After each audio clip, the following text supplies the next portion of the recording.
But don't you have to work? Work? No. Today's going to be a holiday. You don't want to do a lot of silly things. Buongiorno a tutti ragazzi, Luca here, professor of history and enthusiast of Italian culture. It's called Spanish Steps. It's located in the city center of Rome, Italy. But the French are claiming it. What's going on with one of the most iconic monuments of Rome? Today, we're gonna find out. Stay tuned.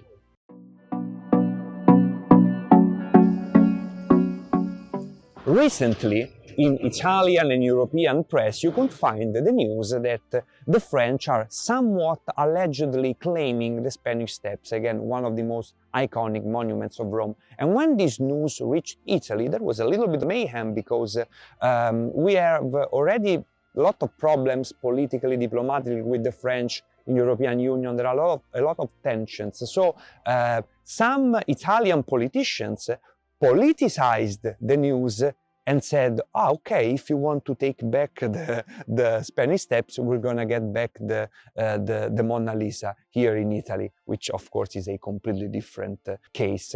But again, if we don't wanna be victims of politicized news, we have to take a step back in time and understand where this alleged French claim is coming from. We have to go 500 years ago, back in time, and understand the history of this entire area. Otherwise, it doesn't work. We don't understand what's going on.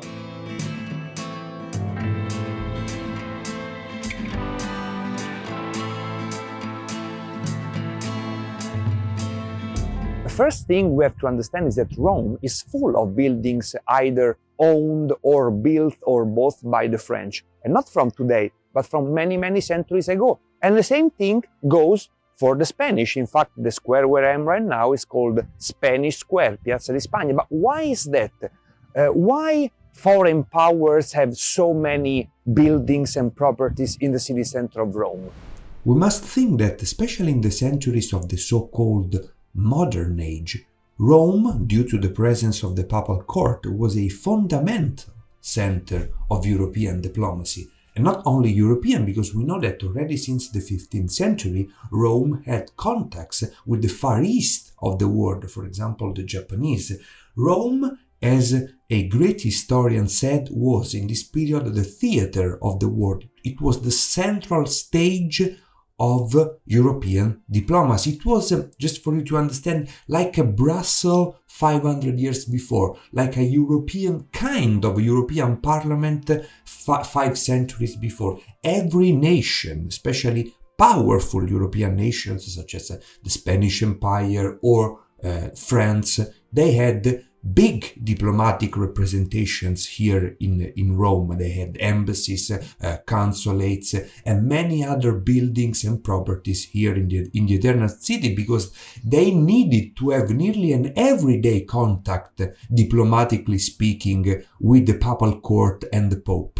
Rome was a theater above all in the political sense, a place in which tensions and conflicts rife in Europe came to a head, but where it was also possible to mediate and form alliances. Yet, aside from the papal court, Rome was also distinguished by those of the cardinals, as well as by the presence of ambassadors from the various European states, the generalates of the religious orders, and numerous other meeting places, including the residences of princes and nobles and a variety of academies.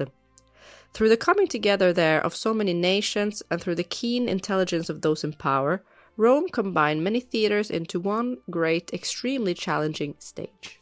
Just to understand what I mean, look behind me. This is the Spanish embassy, right?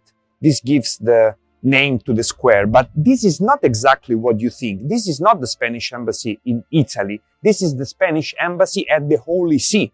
This is the place where for 500 years, Spanish cardinals negotiated with the papal court. And today, in 2024, most of Catholic countries, such as Spain or France, have 2 embassies in Rome, one at the Holy See and the other one at the Italian government. This is something that not only foreigners, but many, many Italians don't know.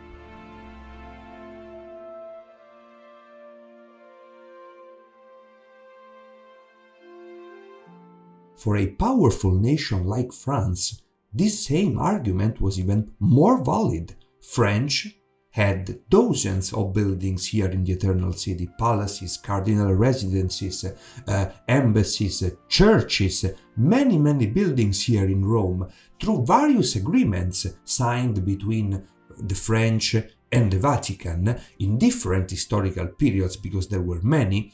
It is as if the French are the owners of such buildings, but the thing is that now these buildings are on the soil of the Italian government, and before they were on the soil of the Vatican.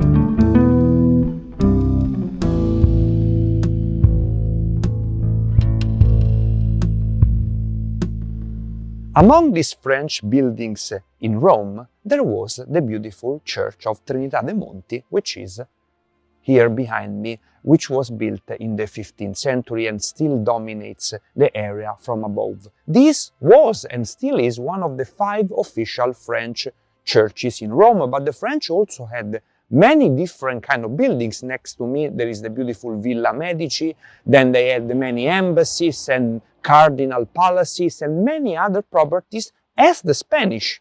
This is because you have to imagine this as the diplomatic district of Rome, so very powerful nations at the time, such as Spanish Empire or France, they had a lot of buildings because they had a lot of work to do at the papal court.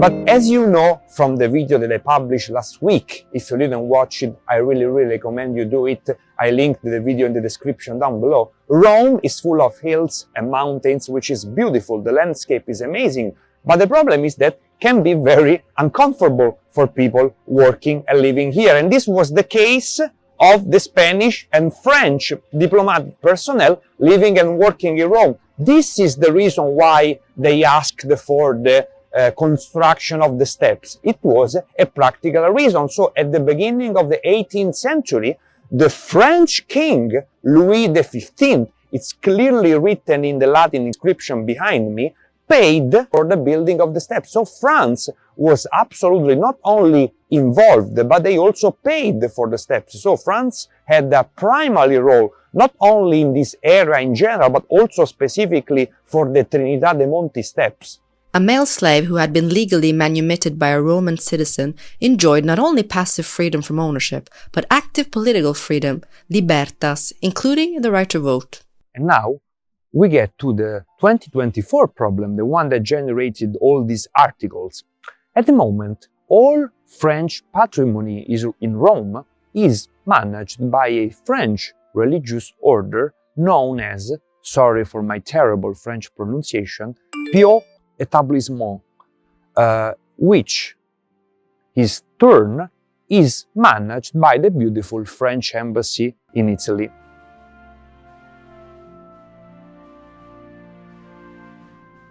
According to a recent ruling by the French Court of Auditors, the management of these properties by the Pio Etablissement and the French embassy has been very poor.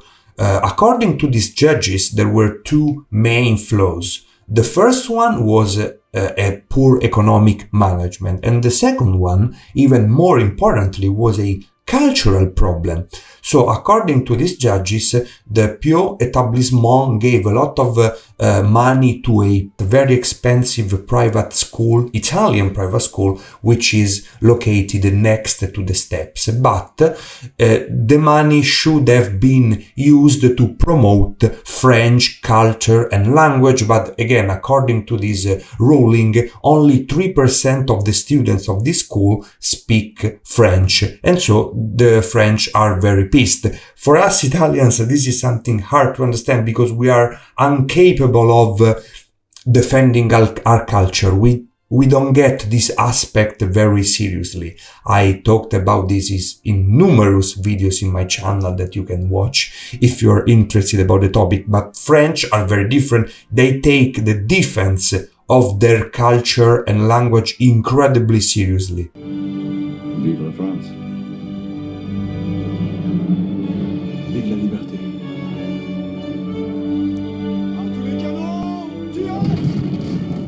So, as often happens, if we really want to understand a piece of news, especially a complicated one like this, we have to delve deeper into the news, otherwise there could be huge misunderstandings.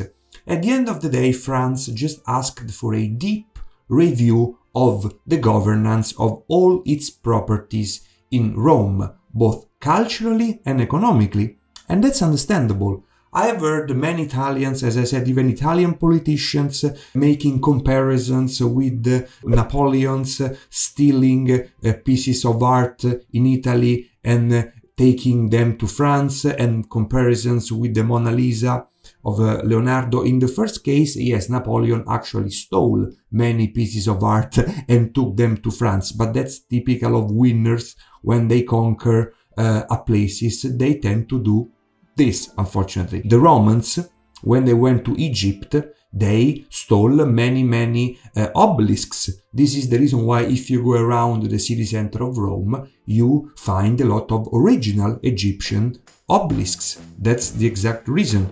For the Mona Lisa, it's a completely different case.